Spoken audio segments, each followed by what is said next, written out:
అబద్ధపు హామీలతో అధికారంలోకి వచ్చిన కూటమి ప్రభుత్వం బీసీలకు అన్యాయం చేసిందని కాకినాడ జిల్లా జగ్గంపేట నియోజకవర్గం వైసీపీ బీసీ సెల్ అధ్యక్షురాలు గండికోట అరుణ ఆరోపించారు. స్థానికంగా ఉన్న పార్టీ కార్యాలయంలో ఆమె మీడియా సమావేశం నిర్వహించారు. ఈ సందర్భంగా ఆమె మాట్లాడుతూ బీసీలు ఆర్థికంగా వెనుకబడిన వర్గాల మహిళలకు కుట్టు మిషన్ పేరుతో కూటమి ప్రభుత్వం భారీ స్కామ్ కు పాల్పడుతుందని ఆమె ఆరోపించారు. మనకి అందరికీ ఒక అవగాహన కలుగుతుందని ఒక కుట్టు మిషన్ ద్వారాగా ఇచ్చారు. అవి ఇచ్చిన మిషన్ల ద్వారాగా మనకి 245 కోట్లు స్కామ్ జరగడం జరిగిందండి. ఈ స్కామ్లోని మనకి మనిషికి వచ్చేటప్పటికి 3,000 రూపాయలు చెప్పిన 3,000 రూపాయలు చెప్పిన అయిందండి. 7,300 రూపాయలు అయితే స్కామ్ వచ్చేటప్పటికి 167 కోట్లు 3 విడతలుగా స్కామ్ భారీ కోట్లు చేసిందండి. ఓకేనా,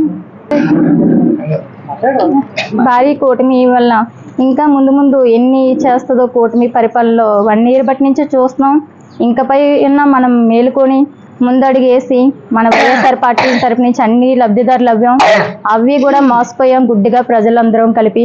ఇంకపై మోసపోవద్దు, మోసపోకుండా ఈ కూటమి ఇంత మోసంగా అడికట్టినందుకు ప్రజలందరూ మేలుకోవాలని ముఖ్యంగా కోరుకుంటున్నాను ఈ ప్రెస్ మీట్ ద్వారాగా.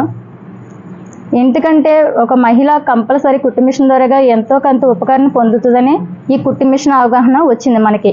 ఈ కుట్టు మిషన్ అవగాహన కూడా మనకి ఇచ్చేది కూడా ఇవ్వకుండా ఇంత స్కామ్ జరగడం వలన చాలా మోసపోయేది ముఖ్యంగా మన బీసీ వర్గాలకు సంబంధించి మహిళలే నష్టపోతున్నారు. ఏదేనికన్నా ఒక అరుగులు అవ్వలేకపోతున్నాం కూడా. ఎందుకంటే ఒక అమ్మఒడి రాలేదు, ఎన్నో స్కామ్లు చెప్పారు. ముందు ఇప్పటికి సంవత్సరం అవుతుందంటే ఒక సిలిండర్ తప్ప ఏమీ చేయలేదు.